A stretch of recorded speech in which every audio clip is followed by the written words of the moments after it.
আমি রুমেলা। আরজি করের ঘটনার পর রাজ্যে প্রথম ভোট, আর সেই ভোটে তৃণমূলের জয় জয়কার। তৃণমূল 6-6, বিজেপি 0। আর এই ফলেই স্পষ্ট 6 বিধানসভা কেন্দ্রের উপনির্বাচনে আরজি করের প্রভাব পড়েনি। আরজি করের তরুণী চিকিৎসকের দেহ উদ্ধার, ধর্ষণ খুনের অভিযোগে তোলপাড়। প্রতিবাদে অনশন, আন্দোলন, জুনিয়র ডাক্তারদের, পথে নামে সমাজের বিভিন্ন মহল। বারবার শাসক শিবিরের বিরুদ্ধে স্লোগান ওঠে। সেই আরজি করের ঘটনার পর রাজ্যে প্রথম ভোট, 6 বিধানসভা কেন্দ্রে উপনির্বাচন। এই ভোটে 6 ছক্কা তৃণমূলের। বিধানসভা উপনির্বাচনের এই ফলে স্পষ্ট আরজি কর ইস্যুর কোনো প্রভাবই ভোটে পড়েনি। আন্দোলন করে পেছনে দাঁড়িয়ে থেকে বিজেপি সিপিএম ভেবেছিল যে নেপোয়ে মারে দই, আরজি করের প্রভাব পড়বে না, কারণ আরজি কর নিয়ে কোনো বিবাদই নেই। আমরাও চাচ্ছি যে দোষীর শাস্তি হোক। আরজি কর ইস্যু তো নির্বাচনী ইস্যু নয়, বা নির্বাচনের জন্য আমরা আরজি কর প্রতিবাদে সবাই সামিল হয়েছে রাজ্যের মানুষ। এটা ভুল ভাবা হবে। এটা ঠিক যে আরজি কর আন্দোলন বুঝিয়ে দিয়েছে রাজ্যের মানুষের মনোভাবটা কি। এটা কি, এটার সঙ্গে আরজি করের কোনো সম্পর্ক নাই।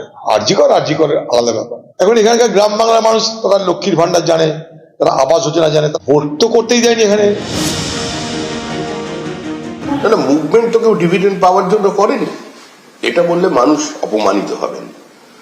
কারণ পাহাড় থেকে সাগর পর্যন্ত বাড়ির মহিলারা যে রাত দখলের কর্মসূচিতে অংশগ্রহণ করেছিলেন, তারা তো কোনো রাজনৈতিক দলকে নির্বাচনে জিতিয়ে দেওয়ার জন্য করেননি, তারা একটা পরিস্থিতি থেকে মুক্তি পাওয়ার জন্য করেছিলেন। সেটা ঠিক সময়ে ঠিক জায়গায় ওই ইভিএম বক্সে প্রতিফলিত হয়ে যাবে, একটু অপেক্ষা করুন। আমিই বলেছিলাম যে অরাজনৈতিক আন্দোলনে রাজনৈতিক পরিবর্তন হয় না, কারণ যারা আন্দোলন করেন তারা তো ইলেকশন লড়েননি তো, বা ওই ইস্যু নিয়ে ইলেকশন হয়নি তো। যদি হতো বুঝে যেত। আরজি করের চেস্ট মেডিসিন বিভাগের সেমিনার হল থেকে উদ্ধার হয় তরুণী চিকিৎসকের দেহ। এরপরেই ধর্ষণ খুনের অভিযোগে তোলপাড় হয় রাজ্য। দিকে দিকে আন্দোলন, রাত জাগা কর্মসূচি, জুনিয়র ডাক্তারদের অনশন, আর এসবকে হাতিয়ার করেই তৃণমূলের বিরুদ্ধে সুর চড়াতে থাকে বিরোধীরা। এভাবেই কাটতে থাকে সময়। পুজোর পরেই বেজে যায় অকাল ভোটের ঘণ্টা। 13ই নভেম্বর ভোট হয় রাজ্যের 6 বিধানসভা আসনে। 21 বিধানসভা ভোটে এই 6 আসনের মধ্যে 5টিতেই জয়ী হয় তৃণমূল, একমাত্র মাদারিহাটে যেতে বিজেপি। কিন্তু উপনির্বাচনে একেবারে সবুজ সুনামি, 6টি আসনই তৃণমূলের, সব আসনই বাড়ল জয়ের ব্যবধান। যে 6 বিধানসভা আসনে ভোট ছিল তার মধ্যে শহুরে ভোট বেশি মেদিনীপুর ও নৈহাটি বিধানসভা কেন্দ্রে। 2টি আসনেই 21 থেকে বেশি ভোটে জয় পেয়েছে তৃণমূল। 21 বিধানসভা ভোটে নৈহাটি থেকে 18,855 ভোটে যেতে তৃণমূল। উপনির্বাচনে মার্জিন বাড়িয়ে 49,277 ভোটে জয়ী তৃণমূল। 21 বিধানসভা ভোটের মেদিনীপুর থেকে 24,397 ভোটে জয়ী হয় তৃণমূল। এবার উপনির্বাচনে জয়ের মার্জিন বেড়ে 33,996।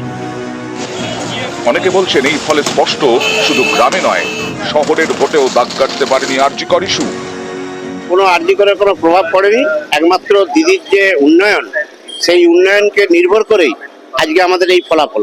আন্দোলনটাকে হাইজ্যাক করে নিয়েছে কিছু রাজনৈতিক দল, তার মধ্যে বাম এবং অতি বামের কিছু মানুষ আছে যারা এই আন্দোলনটাকে ব্যবহার করে নিজেদের ফায়দা তোলার চেষ্টা করেছিল। বাংলার মুখ্যমন্ত্রীকে ভরসা করেছে, তাই তারা তৃণমূল কংগ্রেসকে হয়তো ভোটটা দিয়েছে। নিউজ 18 বাংলা।